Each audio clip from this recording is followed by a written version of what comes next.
ನಮಸ್ತೆ Karunadu, welcome back to my YouTube channel. ನಾನು ನಿಮ್ಮ ಮಲೆನಾಡು ಹುಡುಗಿ ಮಾನ್ಯ. ನಮಸ್ತೆ Karunadu, welcome back to my YouTube channel. ನಾನು ನಿಮ್ಮ ಮಲೆನಾಡು ಹುಡುಗ ಅರುಣ್. ವಿಶೇಷವಾಗಿರುವಂಥ ಜಾಗನ ನಿಮಗೆ ಇಂಟ್ರೊಡ್ಯೂಸ್ ಮಾಡ್ತಿದ್ದೀವಿ. ನಾವು ಇಷ್ಟಿನ ನಿಮಗೆ ಹಿಡನ್ ಜಮ್ನ ತೋರಿಸ್ತಾ ಇದ್ದೀವಿ. ಇವತ್ತು ಕೂಡ ನಿಮಗೆ ಹಿಡನ್ ಜಮ್ನ ತೋರಿಸ್ತಾ ಇದ್ದೀವಿ. ಅದು ಎಲ್ಲಿ ಬರುತ್ತೆ ಅಪ್ಪ ಅಂತಂದರೆ, ಅದು ಬಂದ್ಬಿಟ್ಟು ಶಿವಮೊಗ್ಗ ಜಿಲ್ಲೆಯ ಸಾಗರ ತಾಲೂಕಿನ ಆನಂದಪುರ ಹತ್ರ ಬರುತ್ತೆ. ಇದು ಆ ಪ್ಲೇಸ್ ಏನಕ್ಕೆ ಫೇಮಸ್ ಅಂತ ಅಂದರೆ, ಸೊ ನೀವು ತಾಜ್ ಮಹಲ್ ಕೇಳಿರ್ತೀರ, ಪ್ರೀತಿ ಸ್ಮಾರಕ ಅಂದ್ಕೊಂಡು, ಅದೇ ಥರ ಇದು ಒಂದು ಪ್ಲೇಸ್. ಸೊ ಇದು ನೀವು ದೇವಸ್ಥಾನ ಅಂತಲೂ ಹೇಳ್ಬೋದು, ಪ್ರೀತಿ ಸ್ಮಾರಕ ಅಂತಲೂ ಹೇಳ್ಬೋದು. ಇದನ್ನು ಕಟ್ಟಿಸಿರೋದು 17ನೇ ಶತಮಾನದಲ್ಲಿ.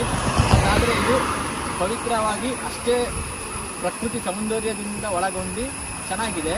ಸೊ ಇವತ್ತಿನ ತನಕ ಅದು ಹಿಡನ್ ಜಮ್ ಆಗೇ ಇದೆ. ಅದನ್ನು ಎಕ್ಸ್ಪ್ಲೋರ್ ಮಾಡಿ ನಿಮಗೆ ತೋರಿಸೋಣ ಅಂತ ಕರ್ಕೊಂಡು ಹೋಗ್ತಾ ಇದ್ದೀವಿ. ಬನ್ನಿ.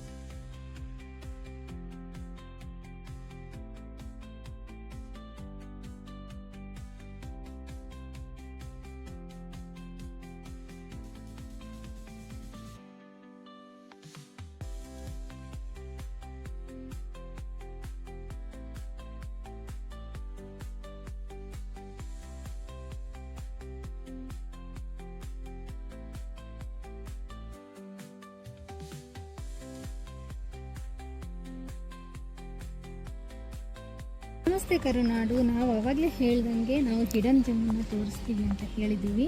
ಅದೇ ಹಿಡನ್ ಜೆಮ್ ಇದು ಚಂಪಕ ಸರಸ್ಸಿ. ಇದು 17ನೇ ಶತಮಾನದಲ್ಲಿ ನಮ್ಮ ರಾಜ ಅಂದರೆ ವೆಂಕಟಪ್ಪ ನಾಯಕರು ಇದನ್ನು ತನ್ನ ಪ್ರೀತಿಯ ಹೆಂಡತಿಗಾಗಿ ಕಟ್ಟಿರುವಂತಹ ದೇವಸ್ಥಾನ ಅಂತಲೇ ಹೇಳ್ಬೋದು, ಕೆರೆ ಅಂತಲೂ ಹೇಳ್ಬೋದು. ಈ ಕೆರೆಯಲ್ಲಿ ನಂದಿ ಕೂತಿರ್ತಾನೆ, ಎದುರುಗಡೆ ಶಿವನ ದೇವಸ್ಥಾನ ಇದೆ.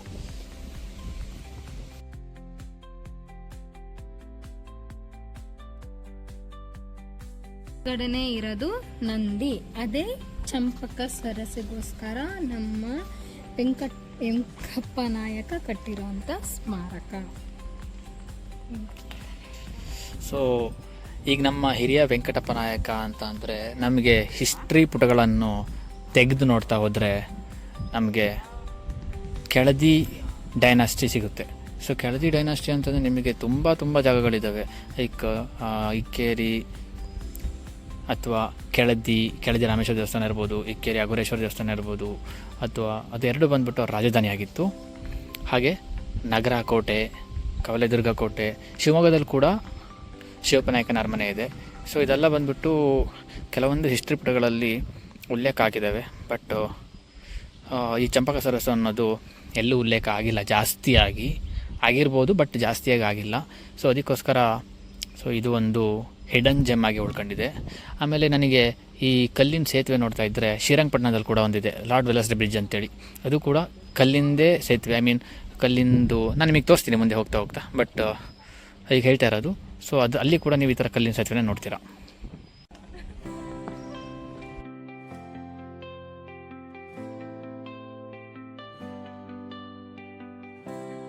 ಹದಿನೇಳನೇ ಶತಮಾನದಲ್ಲಿ ವೆಂಕಟಪ್ಪ ನಾಯಕ ಅವನ ಪ್ರೀತಿಯ ಹೆಂಡತಿಗಾಗಿ ಕಟ್ಟಿರುವಂತಹ ಕೆರೆ ಅಂತ ಹೇಳಿದ್ವಲ್ಲ, ಅದು ಅವನಿಗೆ ಪ್ರೀತಿ ಹೆಂಗಾಯ್ತು, ಯಾರನ್ನು ಪ್ರೀತಿಸ್ದ ಏನು ಅಂತ ಇವಾಗ ತಿಳ್ಕೊಳ್ಳೋಣ ಬನ್ನಿ.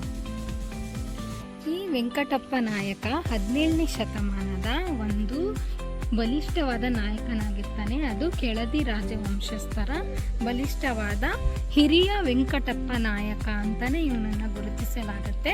ಬಲಿಷ್ಠ ನಾಯಕ ಅಂತ ಪ್ರಸಿದ್ಧಿಯಾಗಿದ್ದ ಇವನು ಒಂದಿನ ಕವಲೆದುರ್ಗ ಕೋಟೆ ಕಡೆಗೆ ಹೋಗ್ತಾ ಇರ್ತಾನೆ. ಅವಾಗ ಇವನ ಕಣ್ಣಿಗೆ ರಂಗೋಲಿ ಬೀಳುತ್ತೆ. ಆ ರಂಗೋಲಿಯ ಕಲಾತ್ಮಕ ಚಿತ್ರವನ್ನು ನೋಡಿ ಇವನಿಗೆ ಆ ರಂಗೋಲಿ ಮೇಲೆ ಆಕರ್ಷಿತನಾಗ್ತಾನೆ. ಈ ರಂಗೋಲಿ ಯಾರು ಬಿಡಿಸಿರೋದು ಅಂತ ಕಂಡು ಹಿಡಿದು ಅವನು ಕಂಡಿಡಿದಾಗ ಅವನಿಗೆ ಚಂಪಕ ಸರಸು ಅಂತ ಗೊತ್ತಾಗತ್ತೆ. ಅವನು ಚಂಪಕ ಸರಸುನ ಪ್ರೀತಿ ಮಾಡ್ತಾನೆ, ಮದುವೆ ಆಗ್ತಾನೆ. ಚಂಪಕ ಸರಸು ಸಾಮಾನ್ಯ ಮಹಿಳೆ ಆಗಿರ್ತಾಳೆ, ಅಂದರೆ ಸಾಮಾನ್ಯ ವರ್ಗದ ಮಹಿಳೆ ಆಗಿರ್ತಾನೆ. ಬಟ್ ವೆಂಕಟಪ್ಪ ನಾಯಕ ಏನಾಗಿರ್ತಾನೆ ಅಂದರೆ ರಾಜನಾಗಿರ್ತಾನೆ. ಈ ಮದುವೆ ಆ ವೆಂಕಟಪ್ಪ ನಾಯಕನ ರಾಜಮನೆತನದವ್ರಿಗೆ ಒಂಚೂರು ಒಪ್ಪಿಗೆ ಇರೋದಿಲ್ಲ.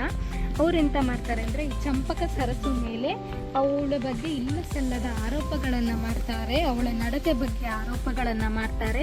ಇದರಿಂದ ಅವಳು ಮನನೊಂದು ಸಾಯ್ತಾಳೆ. ಅವಳ ಸಾವಿನ ದುಃಖದಿಂದ ವೆಂಕಟಪ್ಪ ನಾಯಕ ಈ ಸ್ಮಾರಕವನ್ನು ಕಟ್ತಾನೆ.